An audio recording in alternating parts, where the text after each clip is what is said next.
जो यह कहते हैं कि हमें अपना अहंकार त्यागना चाहिए, लेकिन हम अपने अहंकार को त्यागे कैसे?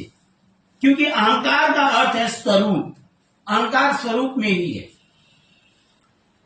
हनुमान जी नहीं त्याग पाए, हम कैसे त्यागेंगे प्रभु जी, है ना? तो लेकिन हमें मिथ्या देहात्म बुद्धि को त्यागना चाहिए, मिथ्या अहंकार को त्यागना चाहिए कि ये शरीर मेरा है और मैं इस शरीर का मालिक हूं, ये घर मेरा है। कब तक रहेगा? कुछ समय है। क्षणिक चपल सुखल अबलागी रे। जैसे हमारे गुरु जी कहते हैं कि कोई रेगिस्तान मरुस्थल में आप प्यासे पड़े हैं, 3 दिन से पानी नहीं मिला है, एकदम जीवन व्याकुल हुआ है, और उस समय कोई बहुत दूर व्यक्ति दिखता है, बोलता है मैं आपके लिए पानी लेके आ रहा हूं। कितना मन प्रसन्न हो जाएगा, है ना?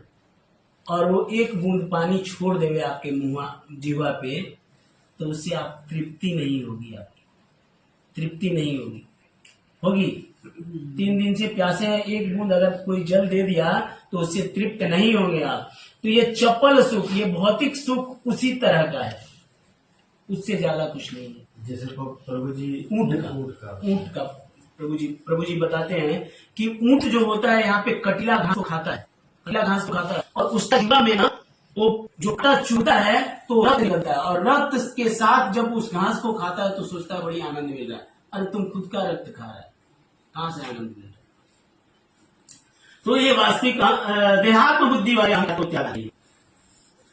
जन्म त्याग को त्याग, कष्ट को समझना चाहिए। जन्म कितना कष्टकारक है। अगर किसी माता के गर्भ में एक शिशु है ना, माता बड़ी प्रसन्न होती है कि बेटा चल रहा है। अरे बेटा नहीं चल रहा है, जो पानी पूरी का कमाल है ना, जो मिर्ची है वो चला रहा है, उसको बहुत तकलीफ होता है प्रभु जी।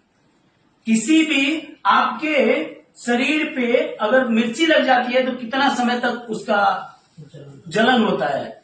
वो बच्चे का शरीर कितना नाजुक होता है, और वो ज्यादा तीखा और चटपटा खाएंगे ना तो बहुत कष्ट होता है, बच्चे बहुत कष्ट होता है।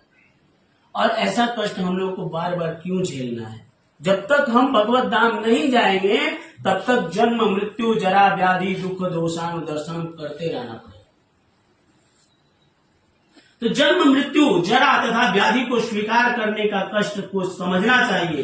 वैदिक ग्रंथों में जन्म के अनेक वृत्तांत हैं। श्रीमद् भागवतम में जन्म से पूर्व की स्थिति, माता के गर्भ में बालक का निवास, उसके कष्ट